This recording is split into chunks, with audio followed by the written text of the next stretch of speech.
Hello, everyone. Welcome and thank you for joining us for today's webinar on business planning success, top tips for your practice, proudly presented by PracticeHub.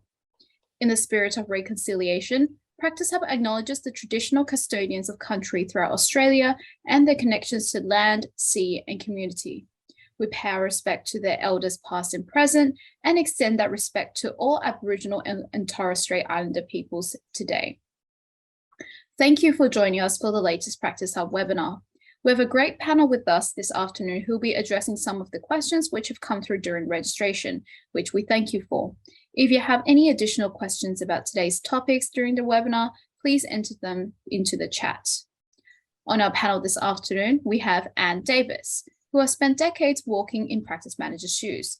Anne has experience in consulting medical practices, was an academic director of practice management and leadership programs at UNE Partnerships and much more. We also have Anna Maria Gibb, the co-creator of My Practice Manual, now PracticeHub. Anna Maria has a background in practice management and qualifications in business and adult education. I will now hand over to you, Anna Maria. Excellent. Thank you, Katrina, and thank you to everyone who's joined us today. We appreciate you giving up your time, but I think you'll find it's a really valuable topic to cover. Anne and I have worked on this area around business planning together on and off over the years, so it's a topic we both feel very passionately about. So a quick overview of what we're going to be talking about today. Anne's going to talk about the fundamentals of business planning, then the planning process itself. Anne will have some top tips on how to succeed in business planning.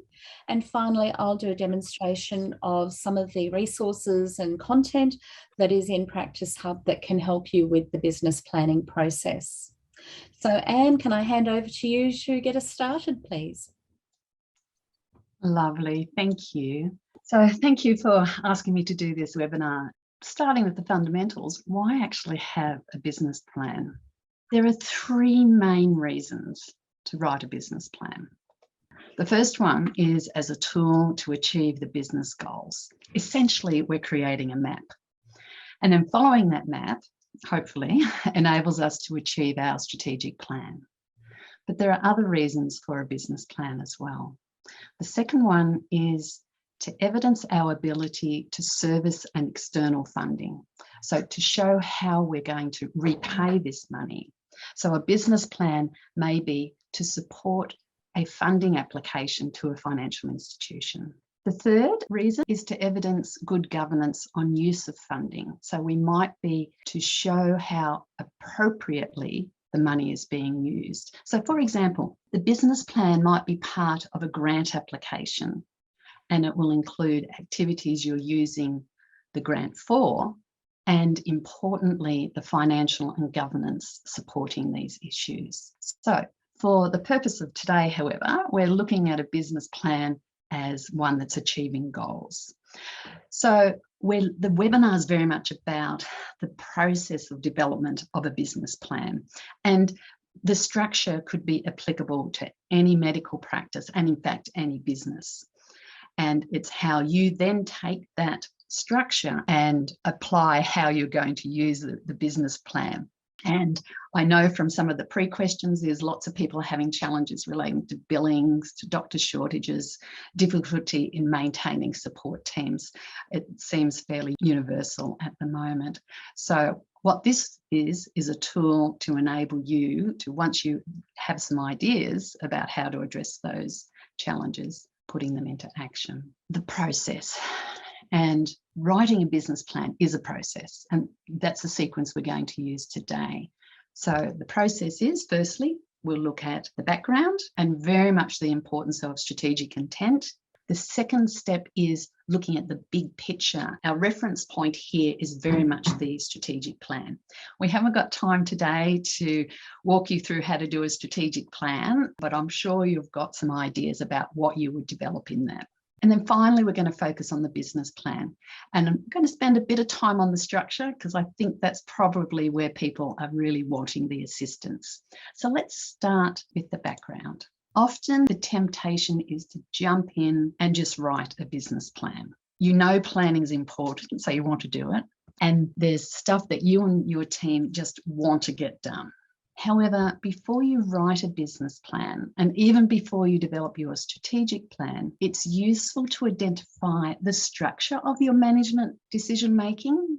And that structure the sequence starts with strategic intent for your business. So strategic intent is what you use for decision-making. It's what you use when you're thinking about your strategy, when you're thinking about your business plan, even when you're thinking about your operational plans. Strategic intent is what you use as that overarching reference point for your decision-making. Now, there's a number of options in identifying your strategic intent. Each business will have their own approach.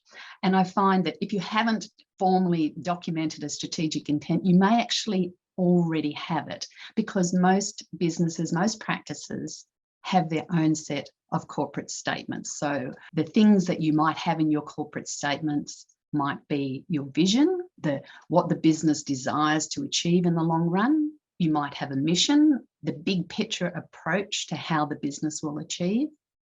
But you might also have something called purpose of the business.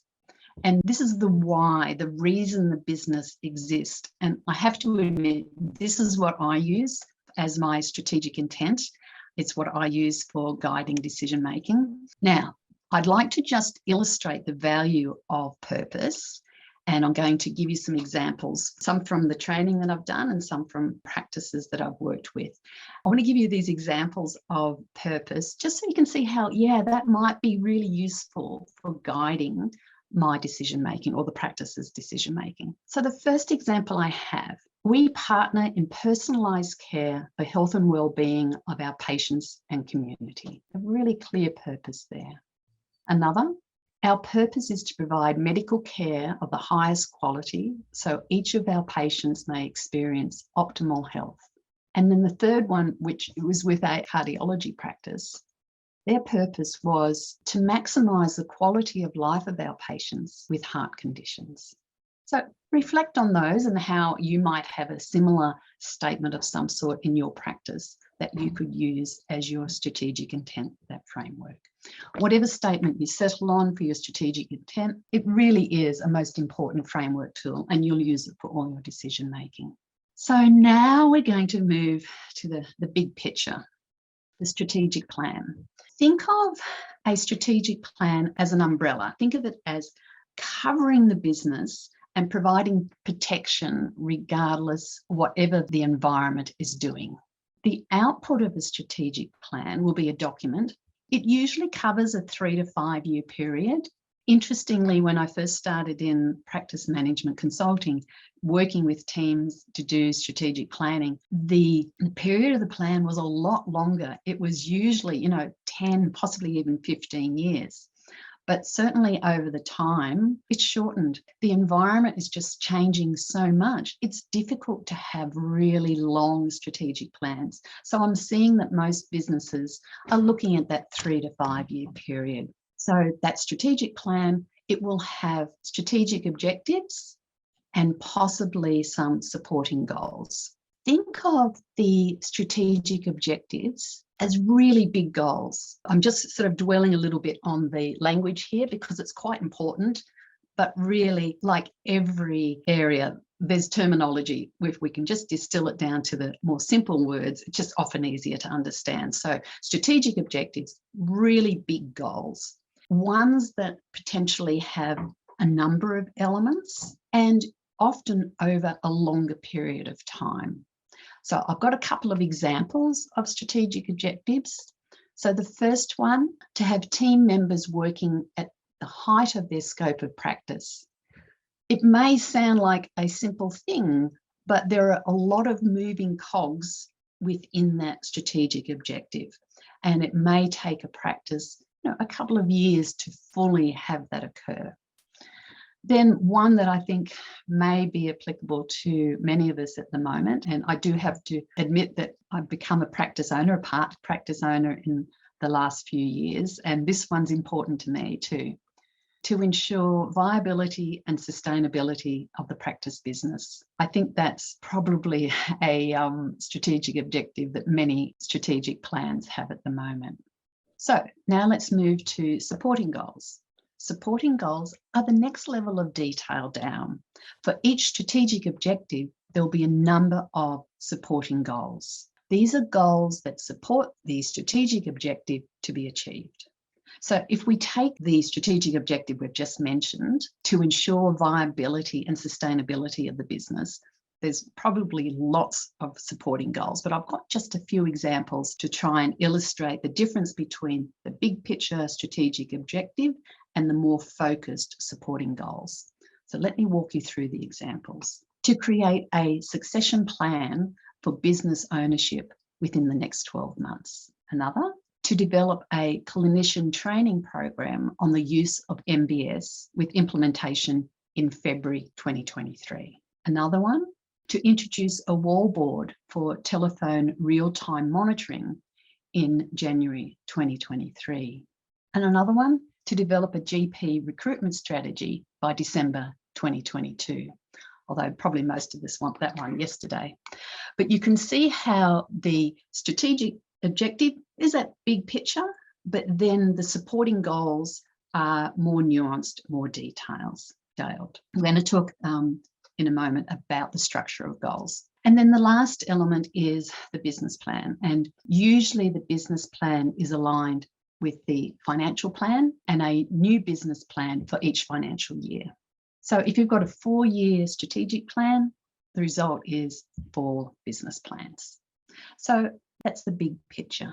Okay, a few business plan secrets. I suspect that most of these won't be a surprise, but sometimes it's good to be articulated. Every plan is different. It depends upon the leadership and the management of the business, how the leadership and management think, how they communicate with the team, and the size of the team. So I've done business plans for a practice and done sequential ones, and even that can be quite different as the leadership and management changes or develops. Every business is different. In particular, every business is at a different stage of their business life cycle. And one business might be, very early in the life cycle. It might be quite new and struggling with poor cash flow.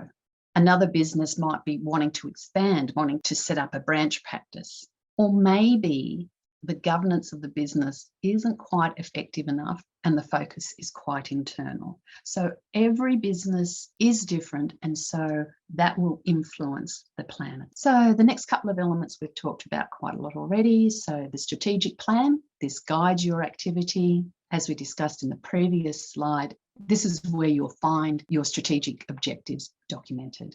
The strategic intent guides your decision making. But what is a business plan really about? It's about information management. We gather information to write the business plan, and then through the life of the plan, we're adding information as well. It's also about process management. New goals frequently require new processes, and these processes need to be developed. There might be a little bit of PDSA to make sure that they're right. They need to be documented, and then teams need to be trained in the new processes. There's also measuring and monitoring. What we must measure and monitor for effective decision making, because that's why we do these things. We measure and monitor so that we're making informed, evidence-based decisions. So measuring is the number and monitoring is consideration of the numbers. But there's also another thing, another secret, and that's decision making. I mean, we referred to it already, but when we use our strategic intent as a reference point, we then need to add our evidence. So that's the reports from the measuring and monitoring. But always make decisions as if you're walking through mud. Be really considered. Respond rather than react. Have robust governance about the decisions. And this is really important. You want to be able to hold your head high if it all goes to mush and you end up on the front page of your local or national newspaper. And I think that's something for management roles, is remembering that accountability, that governance, that responsibility of decision making. And for a manager, it's being able to evidence how you've made those decisions. So I think that's a really important secret, if you like, about effective business planning. Okay, so this is what we want to know. What information goes into the business plan? What information do you need to write it? So the first one is, where are we now? We need to know the current status of the business. And a SWOT analysis is part of your strategic planning activity. And you might be wondering why I've added it in here. The reason goes back to the number of business plans for each strategic plan. As we said, business plans are usually annual. And so as we saw earlier, one strategic plan may have up to 4 associated business plans. At the end of one business plan, it's really important to evaluate the state of play. Start with, how did the business progress with the goals from that first business plan from year 1? Where is the business now? What worked? What didn't work? How has the strategic plan been progressed as a result of that particular business plan? So a SWOT analysis is a really quite useful tool for determining the status quo. Next piece of information, where are we going? So this is the strategic objectives. We know they come from the strategic plan. Really important to know which strategic objectives this particular business plan relates to. And I think the other element to remember is a strategic objective may cover more than one business plan. So you might have a strategic objective that, covers 2 or 3. So just keep that in mind. Next information we need to source, how are we getting there? How are we going to get to where we want to go? Supporting goals. Check your strategic plan. In the process of actually developing a strategic plan, you sometimes find that you're documenting supporting goals as well. So check the strategic plan and see if you've got any there. But also do this with consideration to the review of the previous year, as we've just said. Things change, check the goals. You may need to develop new ones as needed. And you may also need to do a feasibility study just before you confirm the goal. Then, what do you do to get there? This is the supporting goals plan. This is the operational activity of the business plan. Virtually everything you need to do, an action plan, if you like. So the next few slides will show you some practical tools. But before we move on, this is almost all the information you need to write a business plan. The bit that's not listed is you. You know the nuances of the business, the nuances of your practice, the people, the patients, the resources, your community. So there's a lot of background information that's really up in your brain that you just know. So don't forget to call on that information. Okay, so this is the SWOT analysis. And this is what we can use for the current status of the business. I think it's really important to be honest about how the business is going, because this is going to be a reference point for your decision making for the next business plan. You'll see that a SWOT analysis is a 2x2 matrix. Every management person loves one of these. The first 2 quadrants are very much about looking at what's happening internally, what's happening in the practice right now. And it's broken up into strengths and weaknesses. So let's have a think. Some of the strengths, you might have stabilized your reception team and they're working really efficiently and effectively together. You've come through COVID and you've actually got a really good team. Other strengths might be that you've actually utilized some of the learnings from COVID to streamline some of your policies and procedures. So you've got good stuff there. Over on the weakness side, you might find that patients' behaviour has changed and you're not really understanding or being able to communicate as effectively as previously. So that's something that we could look at. And dare I say, another weakness is that, some of your GPs or even your specialists, non-GP specialists, maybe they're reducing their hours because they're looking after themselves and giving themselves a work-life balance, and they're not at the practice as much. So a couple of examples there. So that's what's the SWOT analysis, the internal, the strengths and weaknesses. The second set of quadrants, the 2 quadrants, is looking outside the business and looking at what the opportunities are and what the threats are. So if you like a little bit of a subset of a pest analysis, if you've used one of those before, the pest analysis tends to look at the greater business environment, whereas in a SWOT analysis, we tend to look at the more industry specific, but we don't have to, it can be a little bit blurry on the edges. So looking at a SWOT analysis, the external, looking for opportunities. What opportunities are out there? Maybe there's some new technology that's available that you haven't even thought about. It might be technology, a little bit of a plug, PracticeHub, maybe using that for your policy and procedures. But I know that I was at the RACGP Practice Owners Conference, and then I popped into GPCE as well. And I was amazed at all the new stuff that was just there in the trade, so many new things that would be opportunities for practices to work on efficiency and effectiveness. So that's where you might be able to put in those opportunities. On the threat side, well, I think that GP workforce is a challenge, and I would say that probably some of the non-GP specialists will have similar challenges as well.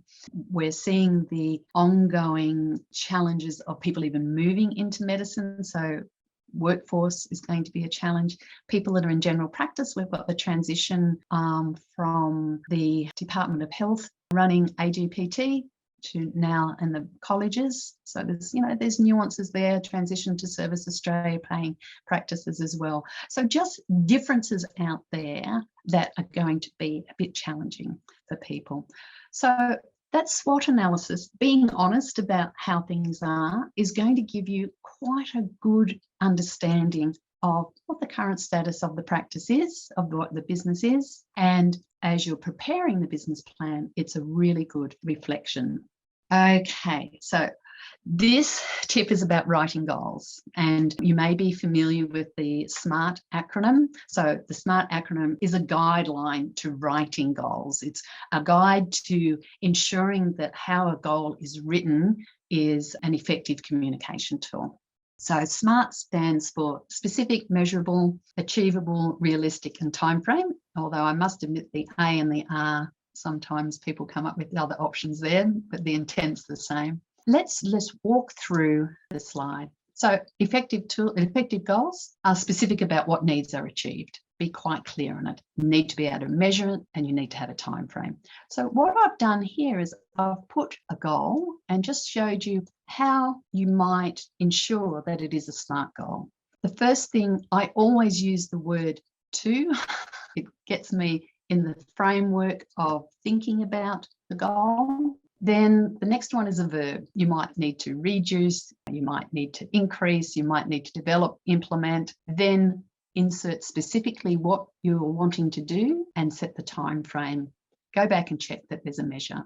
So this particular goal, to reduce the over 60 days debtors to less than $10,000 by the end of the financial year, is quite a nice SMART goal.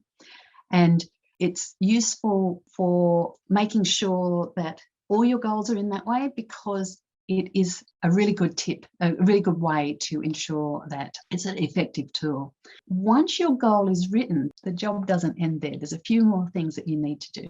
The first thing is you need to check if the goal is achievable and realistic. And that's where your understanding of the practice is important. Second thing, you need to check that the goal fits with your strategic plan and with your strategic intent, i.e., will the goal help you to achieve your strategic objectives? And then the third thing is, once you've got a number of goals, determine the order of priority of your goals.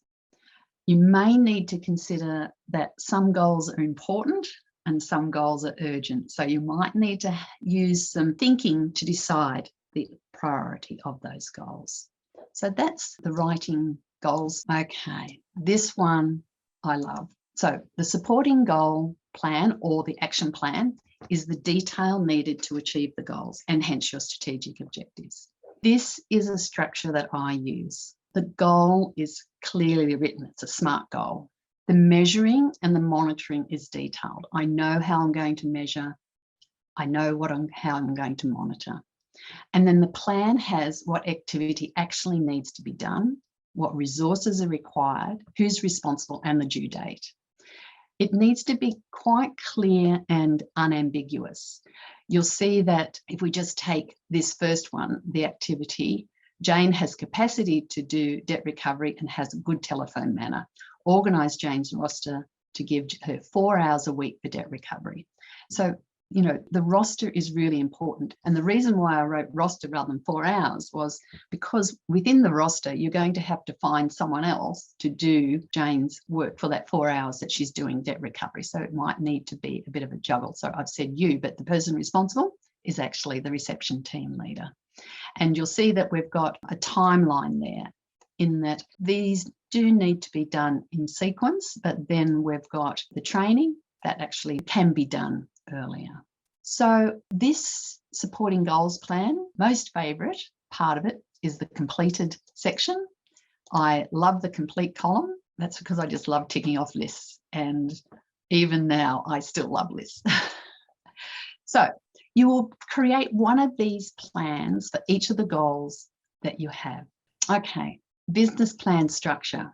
This is the bit that really scares people. We all love a template that we can just fill in the slots, and nicely Anna Maria has some links to some standard templates for you. And it's really good to start with a standard template, but then don't be at all afraid to modify it greatly to be what you want to be. Because the template's great for a basic plan, that beginnings.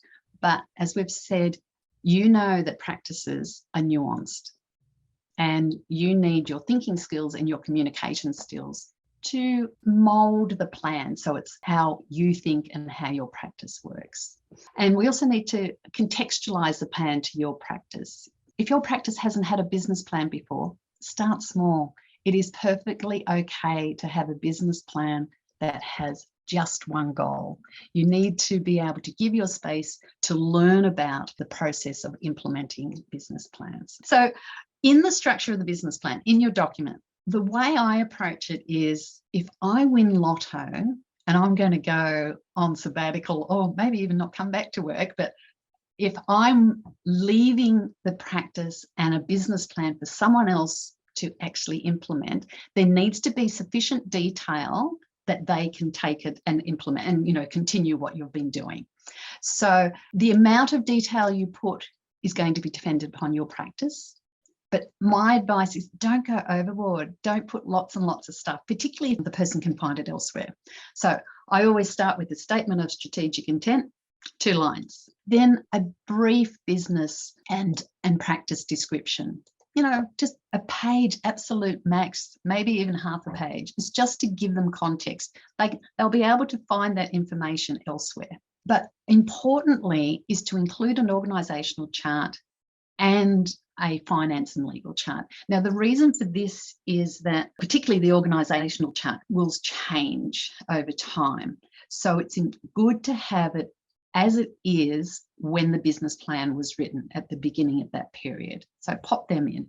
Next thing to add in is refer to the strategic plan. So you're anchoring your business plan in what has already been decided as a strategic plan, and document, okay, these are the strategic objectives that we're addressing in this particular business plan.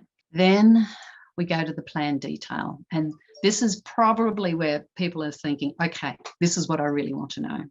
So in the plan detail, you need to show the supporting goals for each of the strategic objectives. Now, you might only have 2 strategic objectives and 2 or 3 supporting goals for each. That's still a lot. That's still nearly, you know, maybe 6 of the supporting goals plan. That's why I'm saying, you know, if you haven't done it before, just start with 1. Be kind to yourself.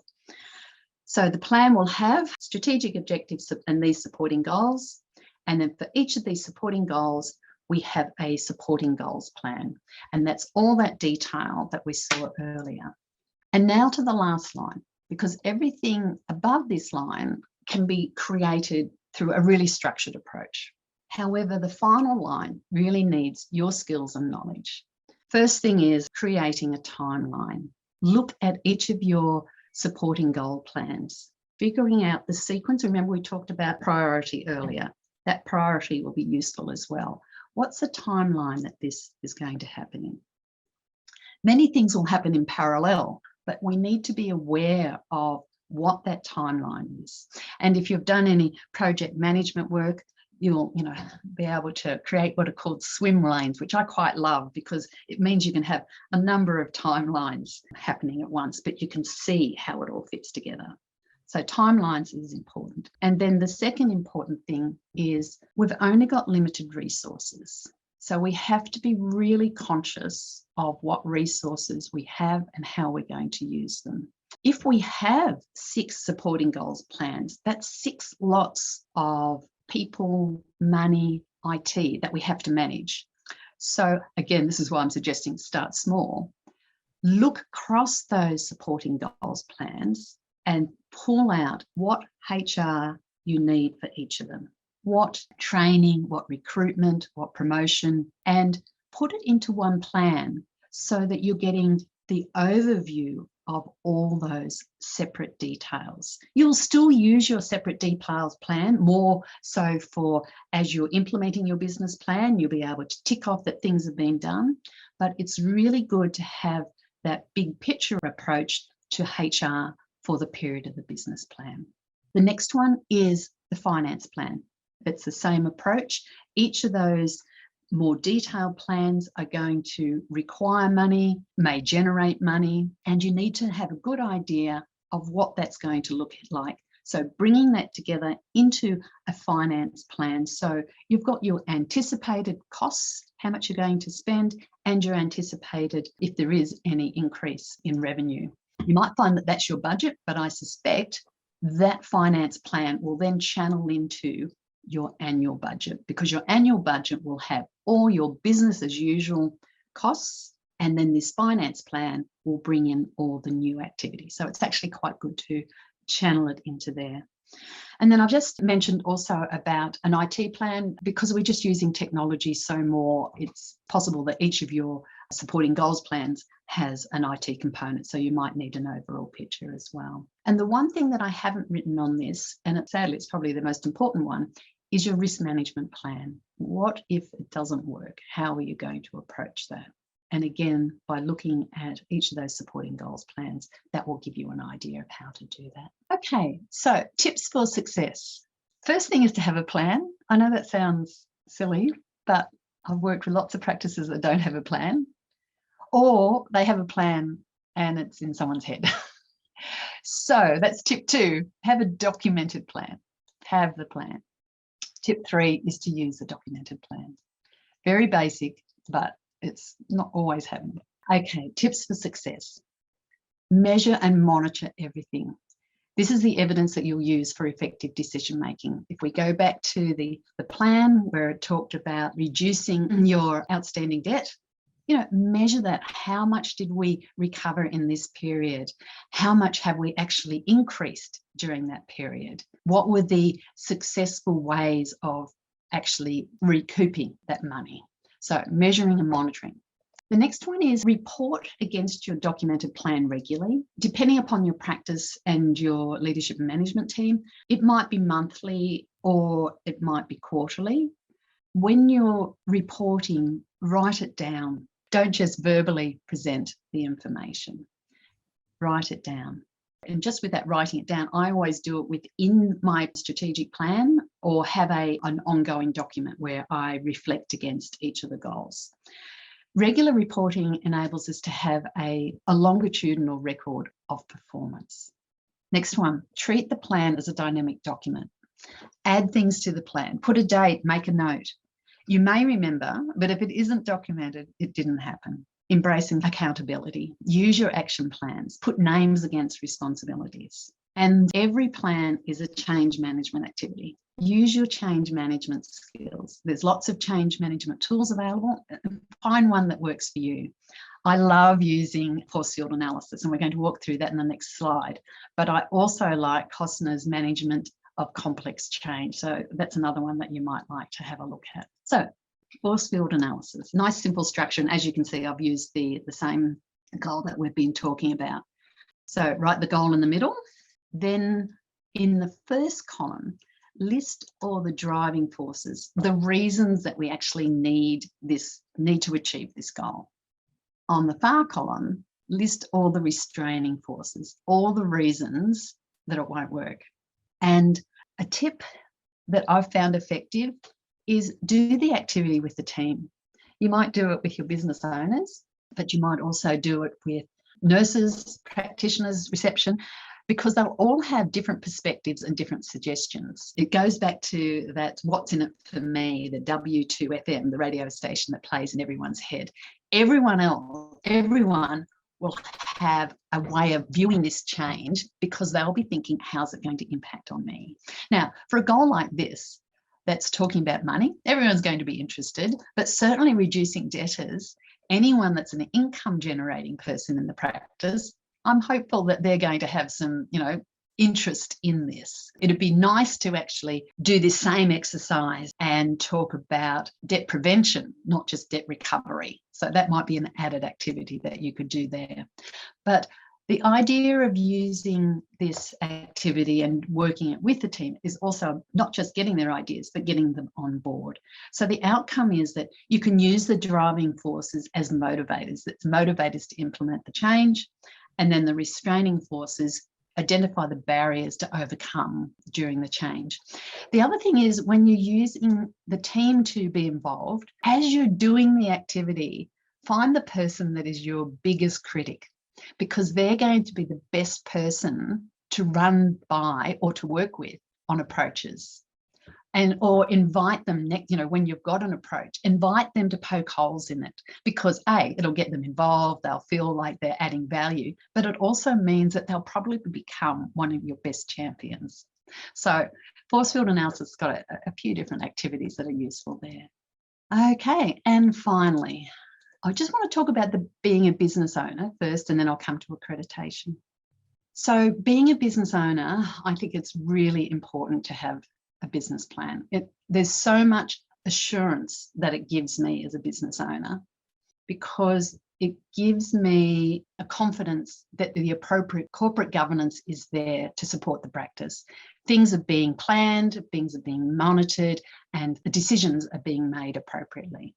It's also an effective risk management tool, in that through the process of identification of problems through regular measuring and monitoring, we're identifying the risks as well. So that's really valuable. It means we can address them before they become major.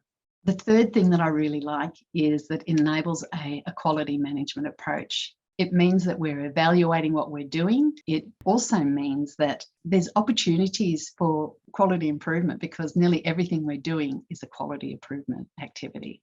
So I love that quality influence. And as we said before, it encourages a proactive decision-making rather than reactive responses. It enables me as a business owner, or previously as a manager, so that decisions are made as though I'm walking through mud. Then on the accreditation side, ticks lots of boxes here. It's really good. So for accreditation, there are two criteria that can be met by having a business plan, because it's criterion C3.1. If you want to jot that down, it's business plan operations.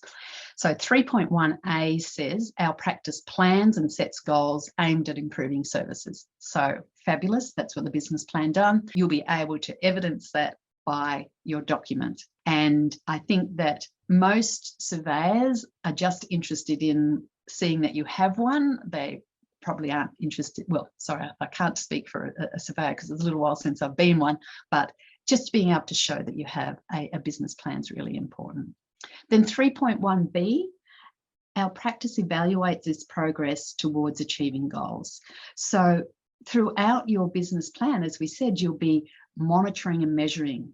That's the evaluation. That's, it's just part of what you're doing. So that ticks another box.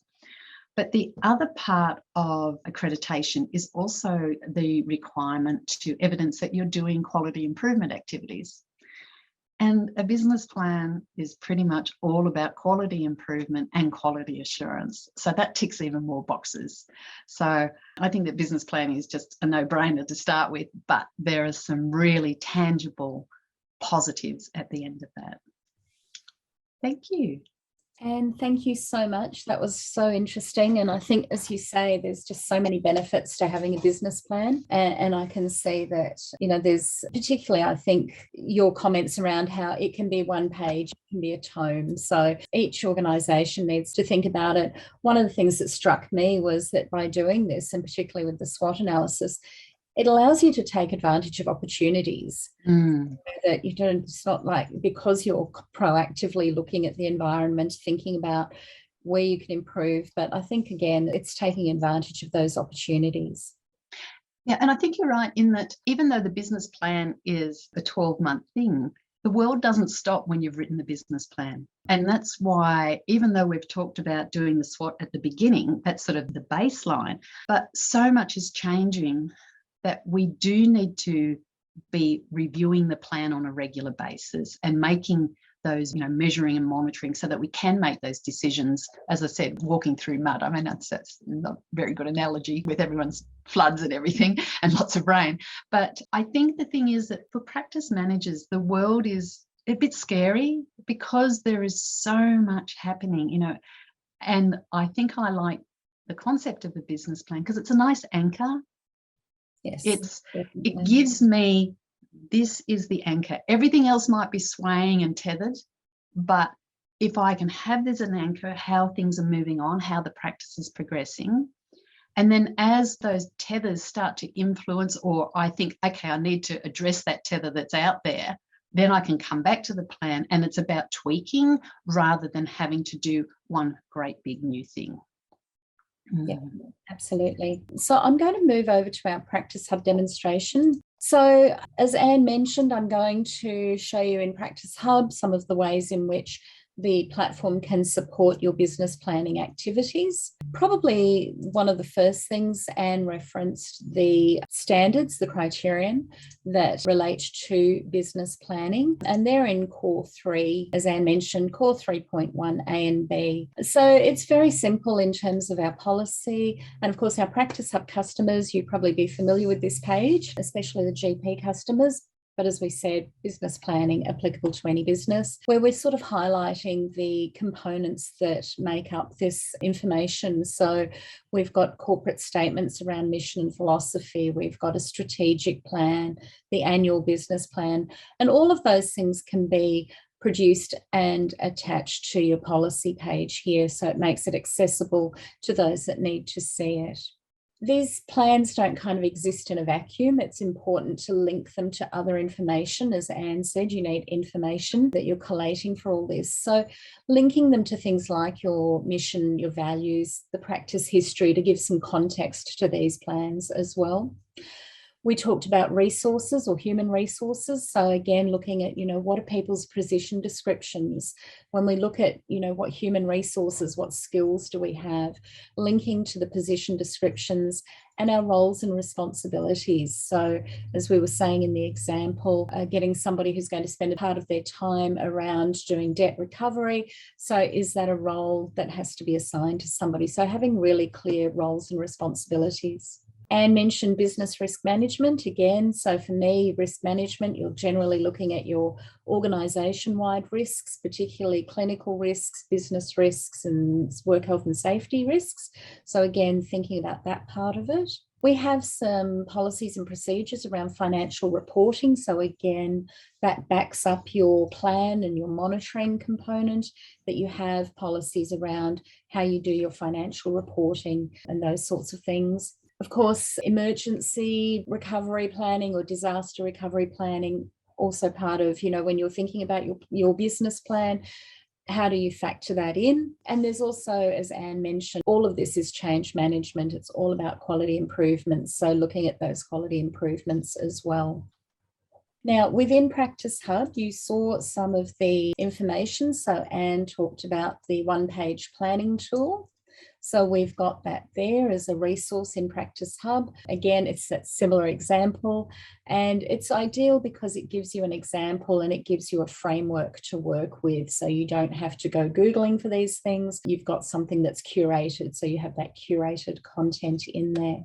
The other one we talked about was the SWOT analysis. So again, It's a really simple but amazingly effective tool, I think, to sort of breaking that down, and some information either side there in terms of how to use this, including a link to the YouTube video, which is always handy as well. We had also in PracticeHub, we have the goal writing tool. So again, as Anne mentioned, a lot of these were in Anne's slides, but I think for those of you with PracticeHub, or those of you that get PracticeHub, this is the information that you'll have in the resources that you can work with. So again, much easier to use content that's already been curated.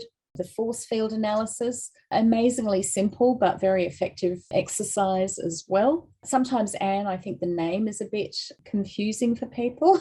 It sounds really technical. We're going to do a force field analysis, but when you break it down, it is really simple and, as I say, very effective, I think.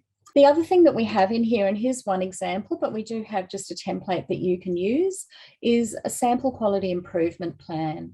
So here we have an example where we're talking about a plan to have less confusion between the clinical and the admin team. And I was struck, Anne, when you mentioned about, I think it was one of the goals was, increasing or ensuring people are working to their scope. And I think the positive, an activity like this is you may find you have your clinical team not actually working at their scope because they're doing things that could be done by others that it is in their scope. So I guess my point here is around, here's a sample. It's always nice if you can sort of follow something someone else has created rather than having to necessarily start from scratch. And there's about 2 or 3 of these quality improvement plans that talk about recalls, talk about reducing waiting time, the sorts of activities that might be part of your supporting goals as well when you're doing your business planning. So the other thing I think that struck me when I was listening to you, Anne, sorry, I have a range of little, is the idea around setting dates for things. And it occurred to me that our tasks function is really useful for that. So I think, tasks allows you to put the steps in, it allows you to assign who needs to do it, and a due date, and actually be able to follow through on that. So much of this planning is if you've gone to the trouble of writing the plan, now you need to do that monitoring and measuring component, and PracticeHub is really useful for that. Now, I know we're running into the last couple of minutes, so let me quickly show you one of the things we've put links to in this policy page, some external resources. So I'd really encourage you to have a look. We will put these links when we send out the recording. These links will be in there. But there's some simple things, again, writing why you need a business plan. This is one where there's actually a template, so you can go through, plus some additional information.